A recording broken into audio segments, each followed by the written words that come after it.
Seja muito bem-vindo, muito bem-vinda a mais uma live do nosso programa Geotechnics e Instabilidade de Taludes. Se você ainda não me conhece, muito prazer, meu nome é Klinger e todas as semanas eu venho trazer aqui um conteúdo sobre esse assunto, estabilidade de taludes aplicada a encostas, barragens, contenções. E nessa aula, que vai ser um pouco diferente, eu fiz o seguinte, eu trouxe para você uma aula, um conteúdo que está lá dentro do nosso curso de GeoStudio aplicado a encostas, barragens, contenções e espero que você goste porque a gente vai falar aqui sobre percolação em fundações de barragens, beleza? Então vamos lá. Então, para isso, nós podemos abrir um novo projeto. Você vai abrir aí o seu software, GeoStudio, e podemos vir aqui, ó, zip-w. Se você for abrir um novo, ele pode aparecer um pouquinho diferente. A gente vai abrir aqui com um arquivo A4, tá? Na nossa unidade aí internacional. Vamos adicionar uma análise 2D. E dentro dessa análise 2D, nós vamos adicionar uma análise SIP, tá certo? De percolação. E tem duas formas da gente fazer essa análise.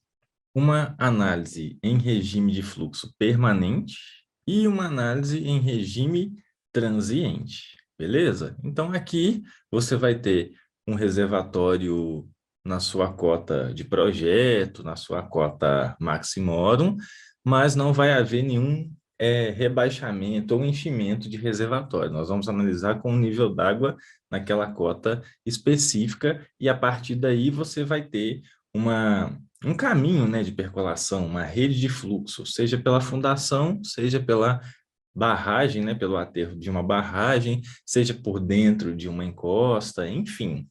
Então, essa é a principal diferença aqui para nós. Regime permanente e regime transiente é quando você tem, portanto, a variação nesse nível d'água no reservatório, dentro de um maciço, havendo aí percolação, ok? Então, a gente vai começar aqui abordando o regime permanente, e aí nós vamos ter algumas configurações iniciais aqui, ó. Tipo de análise, vamos trabalhar basicamente com uma análise de percolação, sem trabalhar com nenhum processo físico, tá? Tanto porque isso aqui vai envolver os outros softwares que a gente não vai abordar nesse curso, mas tem algumas coisas interessantes para nós aqui, ó.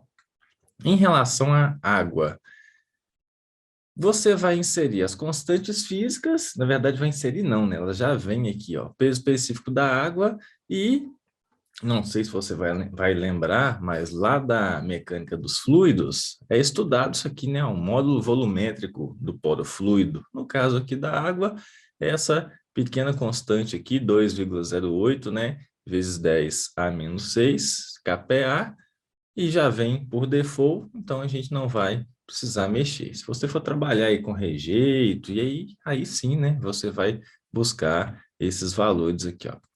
E esse tempo, ele nada mais é do que início e duração, tempo final, para uma análise transiente. Como o nosso caso aqui, a gente vai começar estudando regime de fluxo permanente, a gente não vai precisar mexer com isso.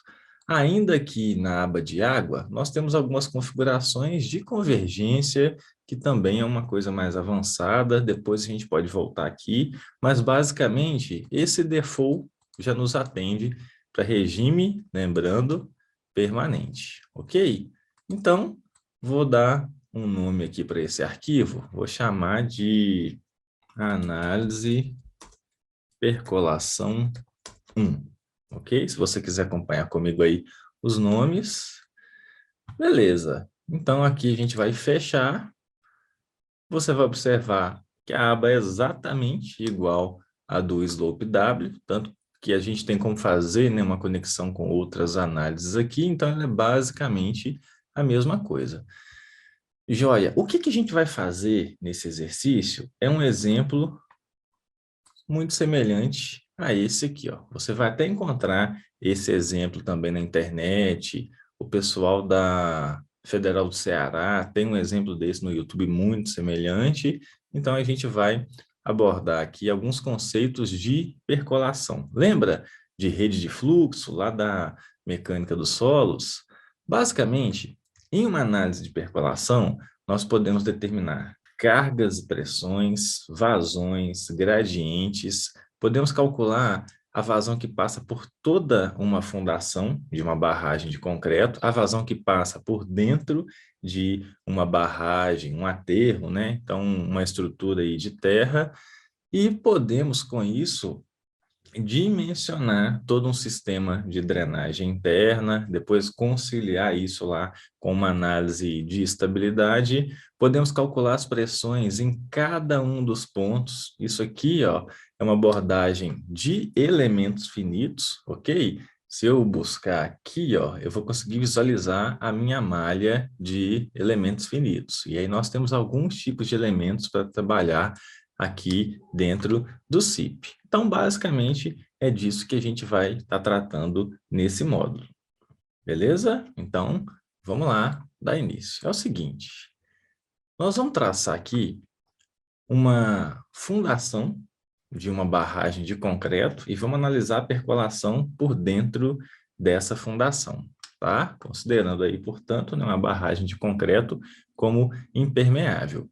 Para isso, você vai, da mesma forma que a gente fez lá no slope W, traçar uma região e a partir dessa região a gente vai discutindo o que vem a ser diferente aqui. A parte de dados dos materiais ela é diferente, obviamente.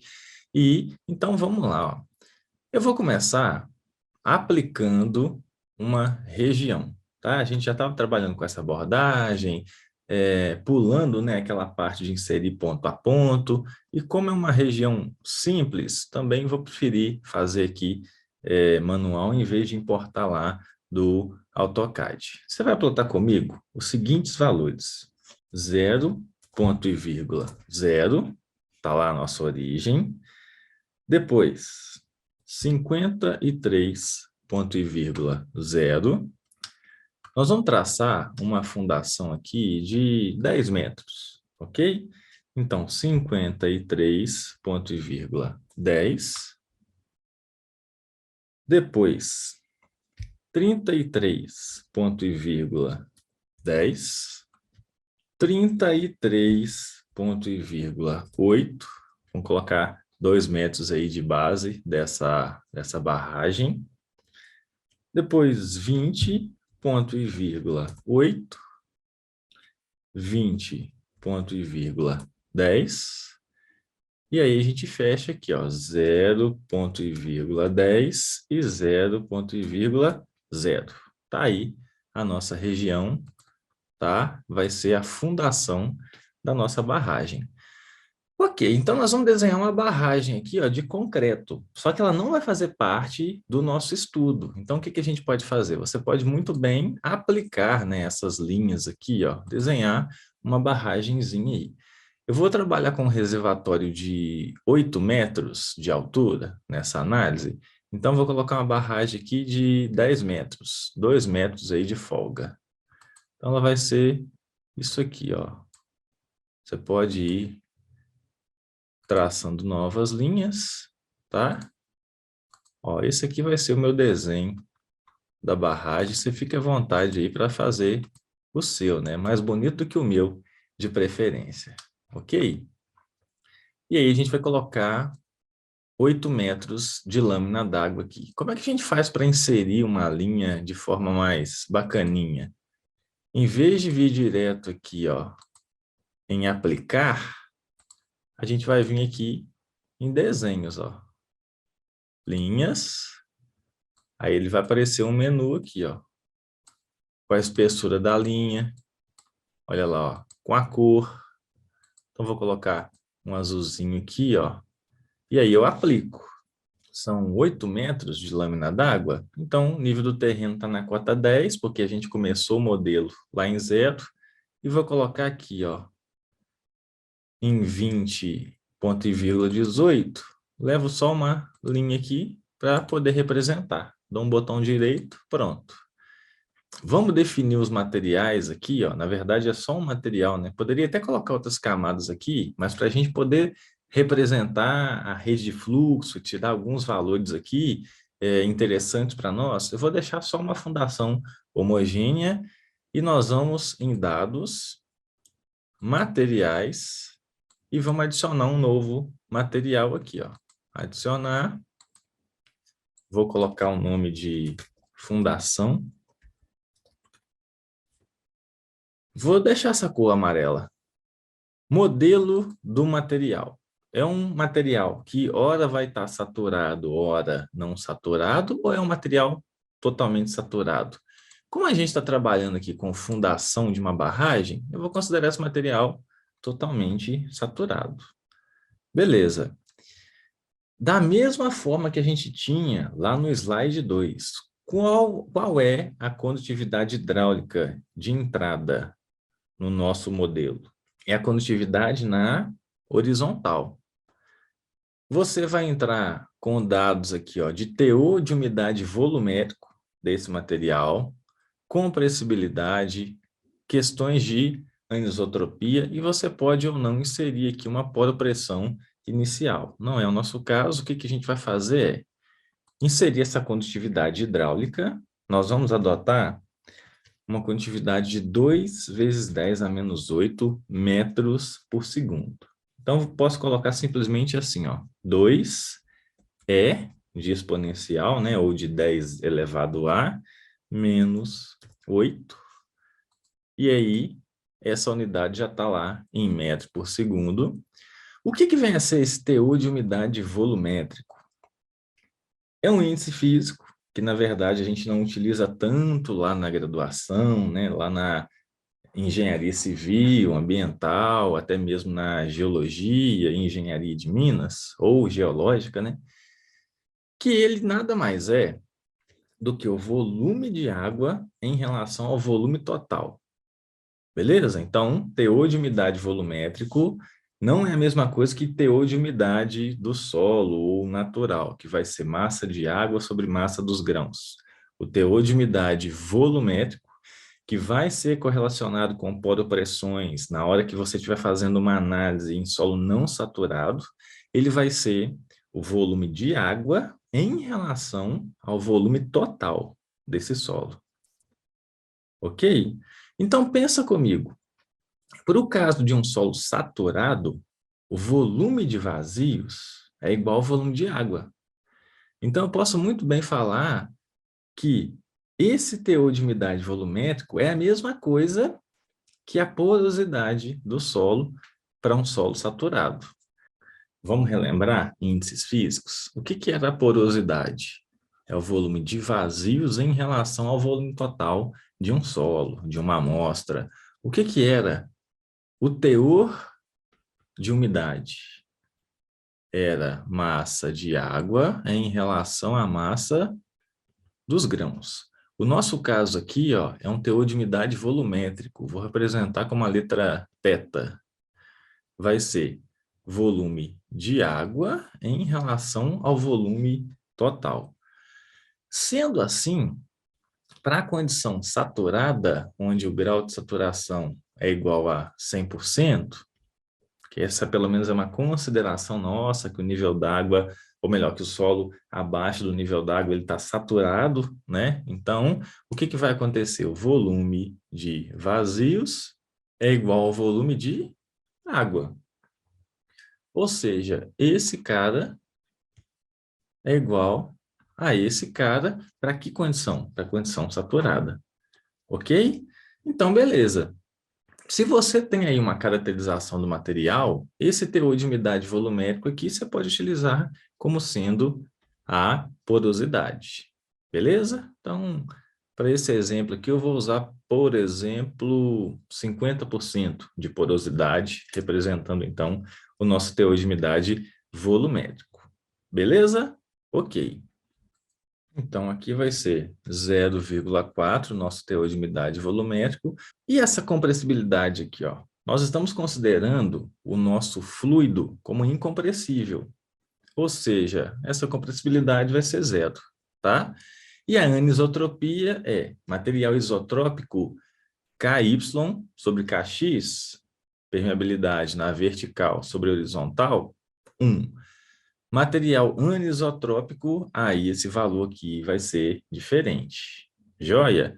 para os nossos solos, a ordem, né, de grandeza, ou a relação, melhor dizendo, entre a permeabilidade na vertical e na horizontal para um aterro compactado, ela geralmente, né, quando você não tem aí nenhum ensaio de laboratório, fez lá permeabilidade na horizontal, na vertical e comparou, geralmente a gente usa um valor de 0,1 para essa relação, tá? Vertical e horizontal. Aqui a gente vai considerar um material isotrópico, tá?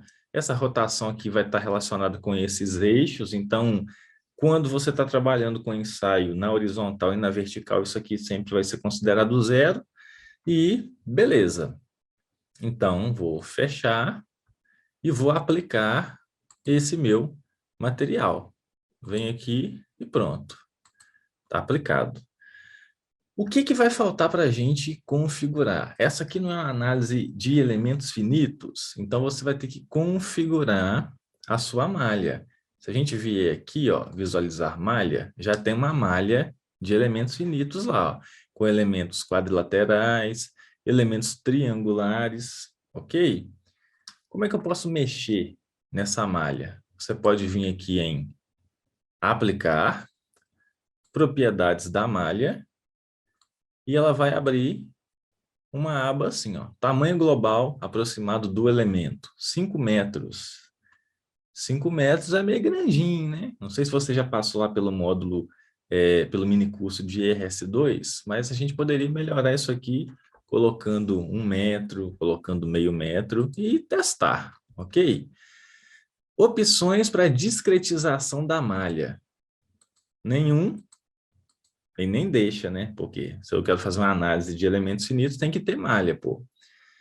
Quadriláteros e triângulos, somente triângulos, malha retangular de quadriláteros. Olha lá, ele até fala, ó, em função da geometria, né, não foi possível gerar uma malha na região 1, incapaz de gerar padrão de malha com atuais restrições. Então, a gente colocou aqui, vai trabalhar com condições de contorno, e com essa geometria, ele não está permitindo fazer esse trabalho. Então, vou deixar aqui quadriláteros e triângulos.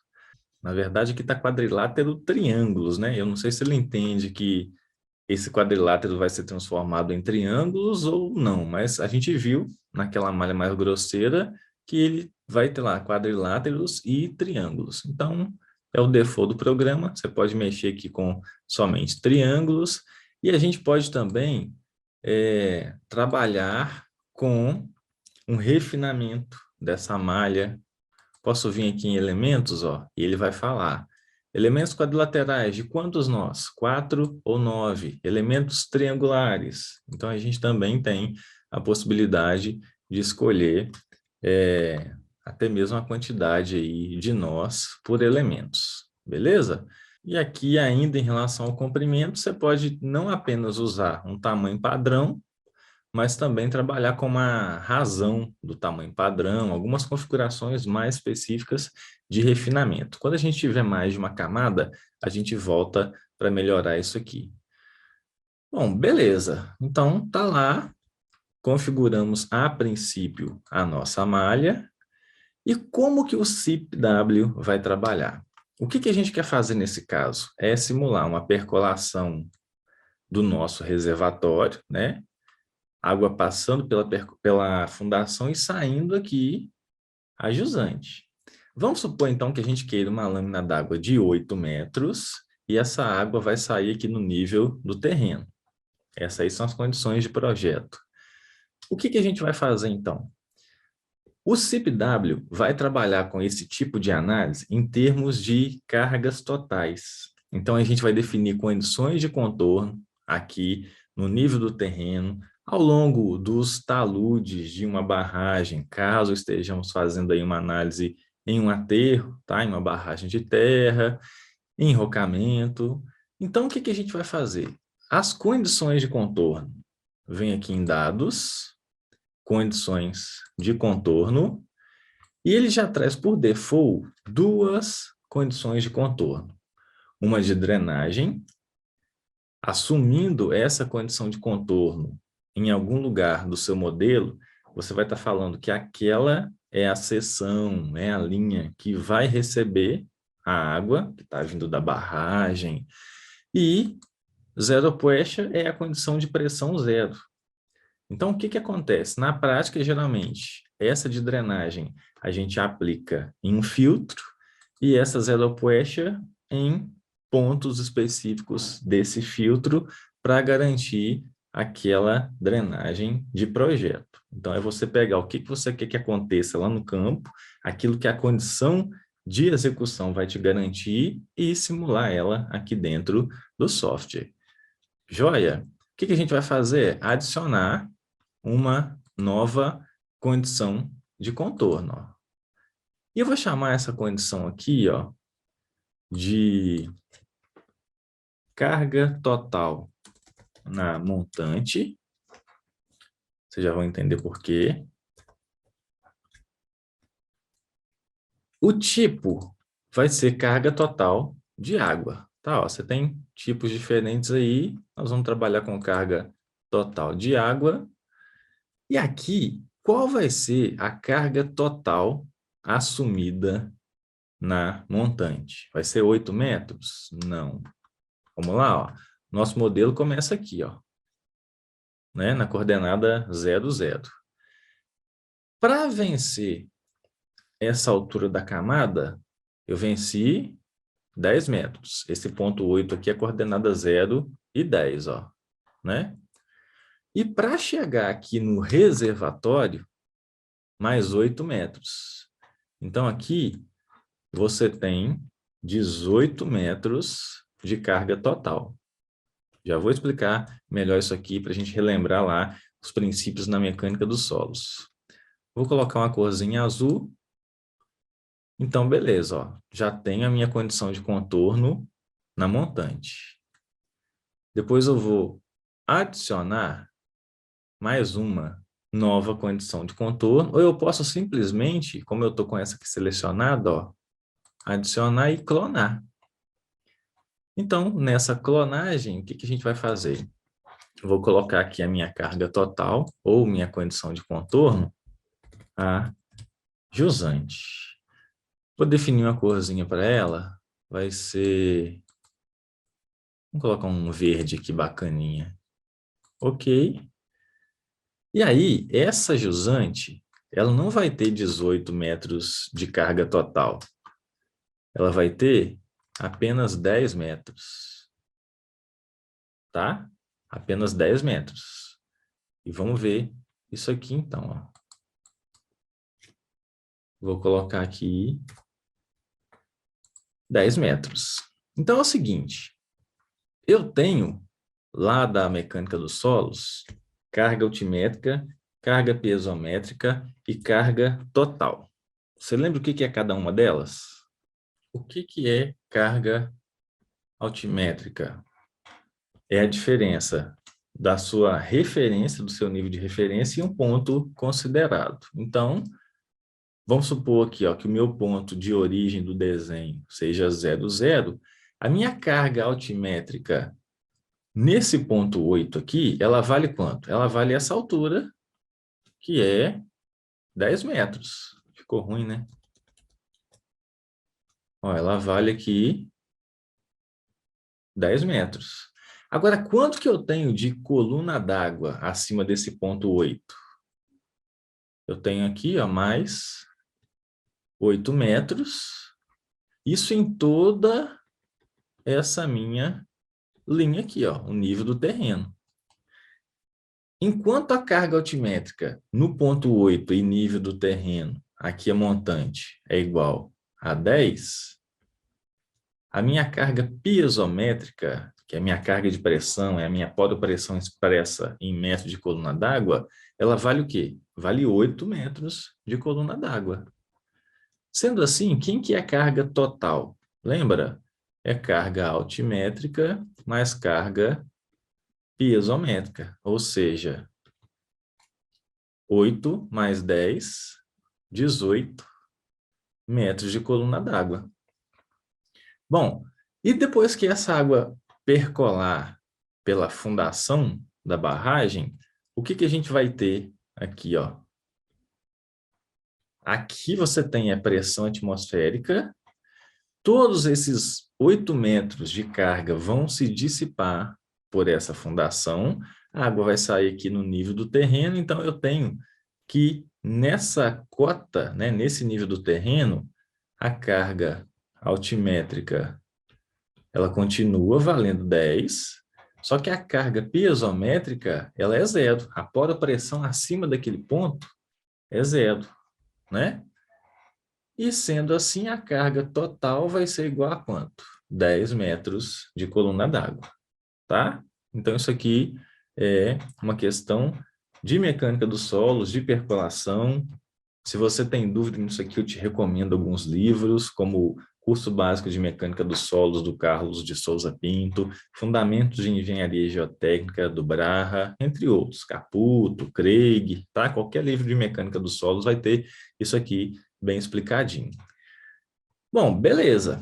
A água vai percolar por essa fundação, tá? A partir de linhas de fluxo, né? A nossa representação aí dessa percolação. E nós vamos ter linhas equipotenciais,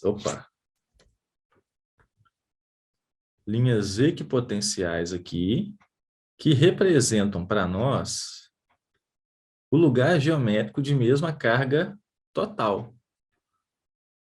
Então, ó, qual que é a carga total nesse ponto A? Eu te garanto que ela é a mesma desse ponto B, que é a mesma desse ponto C. Porque a carga altimétrica vai variar de ponto a ponto, só que a carga piezométrica também vai variar. E sendo assim, a soma dessas duas cargas, que é a nossa carga hidráulica ou carga total, ela vai ser igual. Essa é a definição de uma linha equipotencial, lugar geométrico de mesma carga total. A mesma coisa vai acontecer nessa, ó. A carga total nesse ponto D vai ser igual a nesse ponto E, que é igual a nesse ponto F.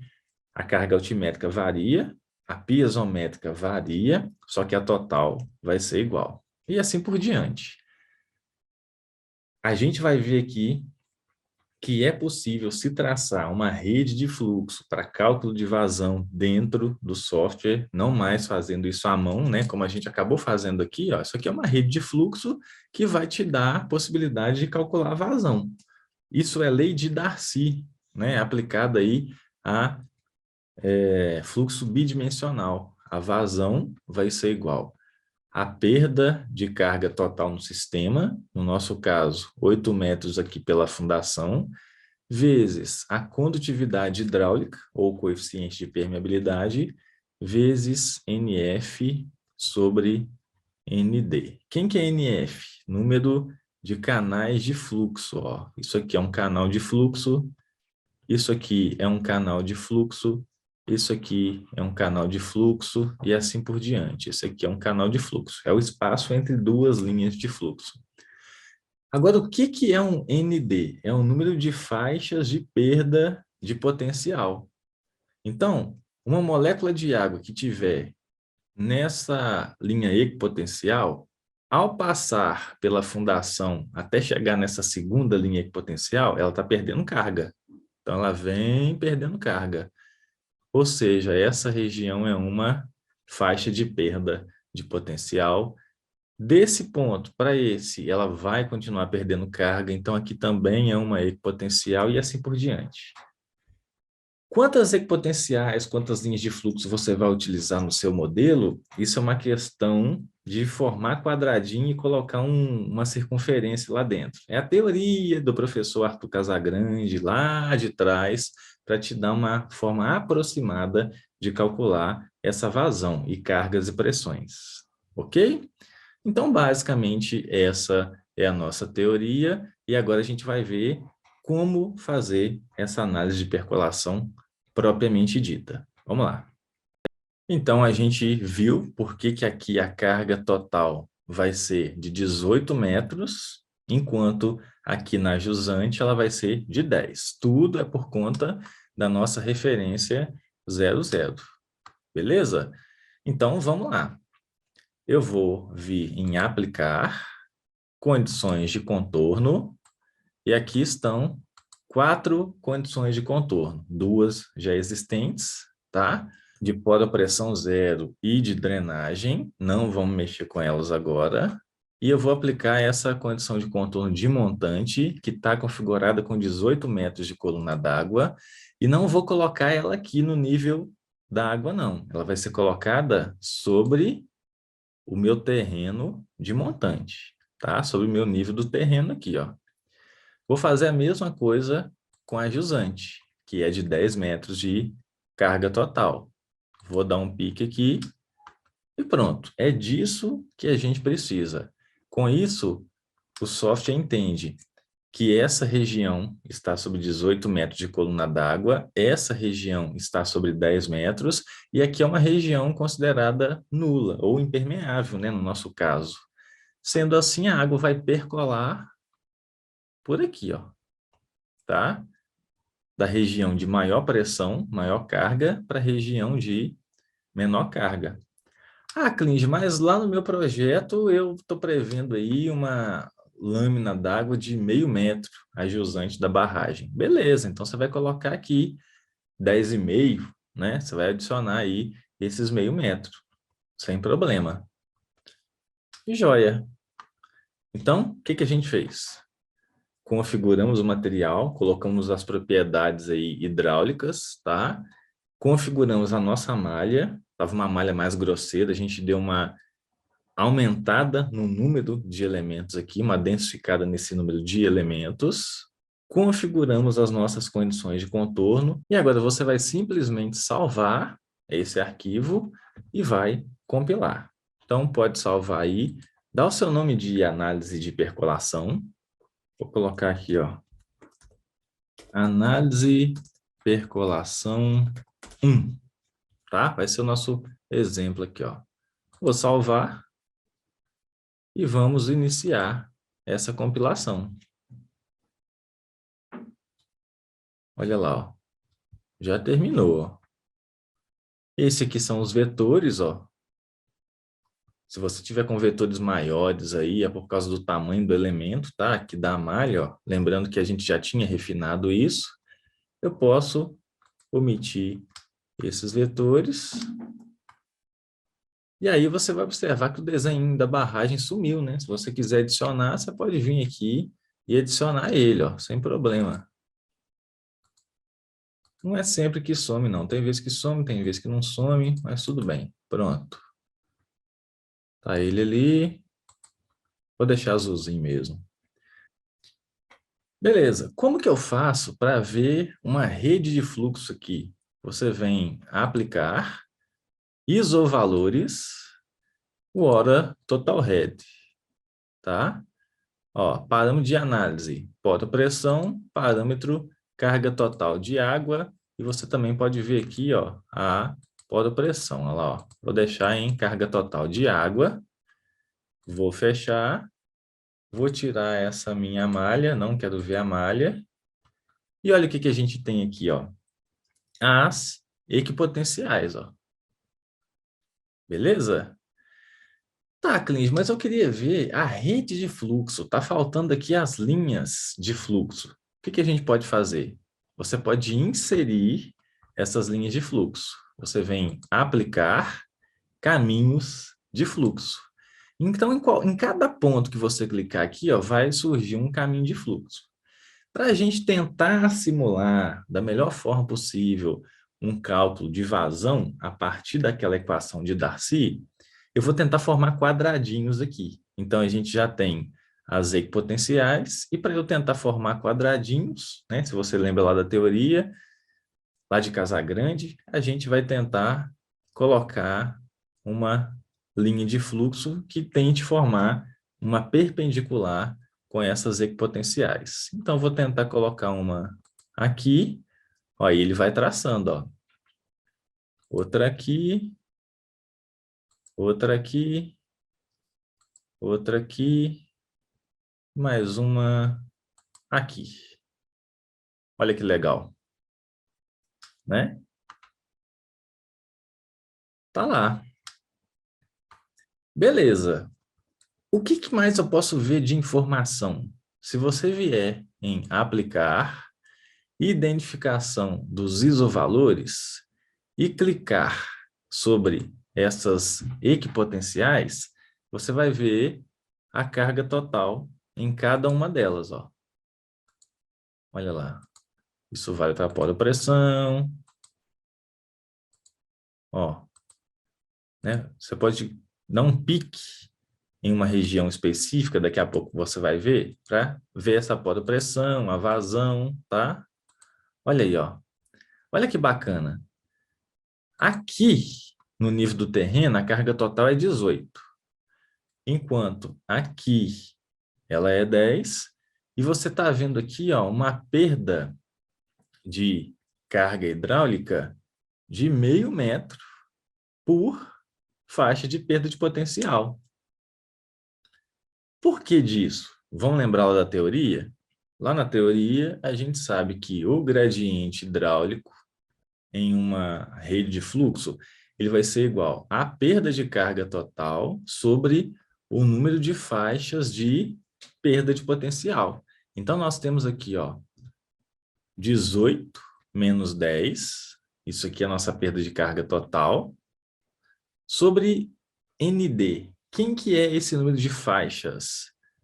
Pô, eu tenho aqui, ó, uma faixa, segunda, terceira, quarta, 5, 6, 7, 8, 9, 10, 11, 12, 13, 14, 15, 16. Então, 16 faixas de perda de potencial. Isso aqui vai ser 8 sobre 16, meio. 0,5 metro de coluna d'água a cada faixa de perda de potencial. Então, dessa equipotencial para essa, perde 0,5 metro de coluna d'água, para essa, mais meio, mais meio, mais meio, e assim por diante. Ok? Beleza. Como que eu faço para ver cargas e pressões, poropressão, em cada ponto específico aqui, ó? Você vem em visualizar, informações do resultado e vai aparecer essa mensagem, ó. Clique ou arraste um retângulo para selecionar qualquer um dos itens. Nó, elemento, região de Gauss e por aí vai. Ó, vou dar um pique. Nesse nó, eu tenho qual que é a poropressão, qual que é a carga total, carga de pressão, que é a nossa carga piezométrica, a vazão, taxa de massa, fluxo em X, em Y, gradiente, densidade da água, todas as informações de entrada, ó, permeabilidade, né, condutividade hidráulica, teor de umidade volumétrico, o grau de saturação. Ok? Qual vai ser a carga piezométrica? Qual vai ser a poropressão nesse ponto aqui, ó? Tá lá, ó, carga total 17,47, carga piezométrica 9,47. Se você for fazer as contas aí, tá? Como é que isso aqui ficaria? Você vai considerar toda a pressão de água acima desse ponto e vai descontar o que já se perdeu aqui, ó. Então, esse ponto, ele está basicamente na cota 8 metros. Daqui para cima, eu tenho mais 2 metros e mais 8 metros, 10. Não é assim? Então, pensa comigo. A carga piezométrica vai ser a poropressão nesse ponto ou a carga de pressão, só que a gente tem que subtrair o que já se dissipou. Então, ó, eu tenho 2 metros saturados aqui, mais 8 metros de reservatório, então 10 metros. Só que daqui para essa equipotencial, esse ponto está basicamente em cima dessa equipotencial, né? Já se perdeu 0,5 metro de coluna d'água. Então, quem que é a carga piezométrica? Vai ser 10 metros, que são os 2 mais 8, menos a carga que se dissipou dessa equipotencial para essa, ou seja, 0,5 metro. Então, vai ser 10 menos meio, 9,5, que é basicamente o que a gente tem aqui, ó, 9,47. Tem uma diferencinha aqui, né? Então, o importante é você ver casamento da teoria com a aplicação aqui no software. Ok. E como que a gente faz para saber a vazão total que vai passar aqui por baixo? Vamos lá. Você vai vir aplicar gráfico. Nós vamos adicionar um gráfico. Vou colocar o nome aqui de vazão. Tipo, malha, tá? É o que nós estamos analisando. Quero trabalhar com pós-pressão? Não, a gente vai trabalhar com um gráfico de fluxo de água, vazão de água, versus o tempo. Aí a gente vai conseguir visualizar esse fluxo de água em cada nó de uma seção ou de uma região que a gente traçar. Vou fazer o seguinte, eu vou vir aqui em definir localizações, ele vai me abrir essa aba com subdomínio e locais. Você pode traçar aqui, né, clicar em algum ponto, ou interseção do subdomínio. Ele fala, ó, aplicar uma polilinha para selecionar uma interseção de subdomínio e os nós do lado esquerdo. Então, vou fazer o seguinte, eu quero verificar a vazão que está percolando por essa fundação da barragem. Posso dar um pique embaixo, um pique aqui em cima. Eu, né, gosto de colocar sempre mais na vertical possível e dou um botão direito do mouse. O que ele vai fazer? Ele vai quantificar a vazão de todos esses nós. Olha que interessante. E eu venho aqui, ó, exibir gráfico, e tá lá, ó, a vazão em cada um dos nós. Só que para mim, isso não é muito relevante, né? Eu quero saber no primeiro momento qual é a vazão total que está percolando aqui por baixo. Então, o que a gente faz? Você vem aqui, ó, e marca essa caixinha. Soma y versus valores médios, x. E ele vai me dar um total aqui, ó. O meu primeiro valor é 0, que é o tempo, tá? E a segunda coordenada, 5,34 vezes 10 a menos 8, é a vazão da água. Tá? Então, deixa eu até anotar aqui, ó. 5,34. 35, vai, vamos arredondar. 35 vezes 10 a menos 8 metros cúbicos por segundo. Vamos fazer essa conta considerando lá aquela equação de Darcy? Então, vamos fazer o seguinte. Pela lei de Darcy, eu sei que vazão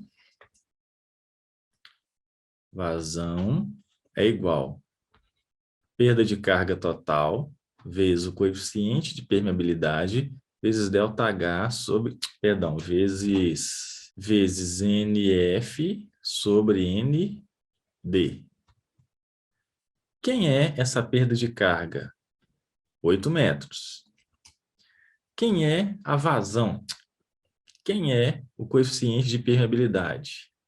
2 vezes 10 a menos 8, né? Quem é NF, quem é ND? Vamos contar? A gente tentou formar uns quadradinhos aqui, né? Então, ficou legal, ó. Bom, vamos ver, né? Eu falaria que, ó, aqui é um canal de fluxo, segundo, terceiro, quarto, quinto e sexto. Então, meu NF é 6. E o ND, número de faixas de perda de potencial? 1, 2, 3, 4, 5, 6, 7, 8, 9. Já até contamos isso, na verdade, né? 10, 11, 12, 13, 14, 15, 16. 8 vezes 2 vezes 10 a menos 8 vezes 6 sobre 16. Isso aqui vai dar aproximadamente, deixa eu fazer aqui na calculadora. 8 vezes 2 vezes 10 a menos 8, vezes 6 dividido por 16, está dando 6 vezes 10 a menos 8 metros cúbicos por segundo.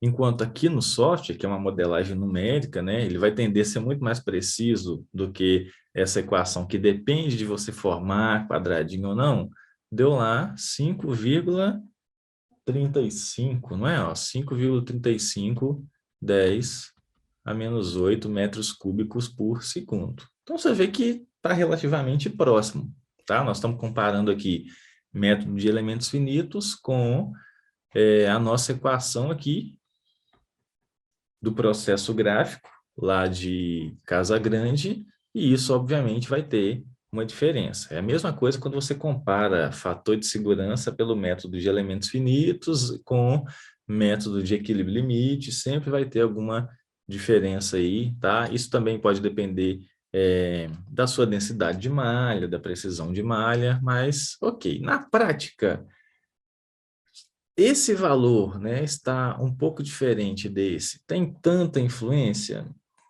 Muitas vezes não, né? Ou na grande maioria das vezes não. Pensa comigo, dimensionamento de sistema de drenagem interno de uma barragem. Você vai pegar uma vazão dessa, imagina que isso aqui seja vazão que está percolando por dentro de um maciço, e você ainda usa um fator de segurança igual a 10 para dimensionar o filtro. Então, cada caso é um caso. Aqui para nós está aceitável, tá? Essa metodologia aqui e o valor dado por esse cálculo aí computacional. Espero que você tenha gostado dessa aula. Muito obrigado pela sua participação. E se você quiser conhecer mais sobre esse curso online de GeoStudio com 1 ano de acesso e 30 dias de licença do GeoStudio em parceria que a gente tem aqui com a Sequent, você pode acessar esse link que está aqui na descrição do vídeo. E sem falar que alunos desse curso de GeoStudio também têm desconto na nossa pós-graduação em Geotecnia com ênfase em estabilidade de taludes. Joia? Mais uma vez, muito obrigado pela sua participação e até a próxima semana.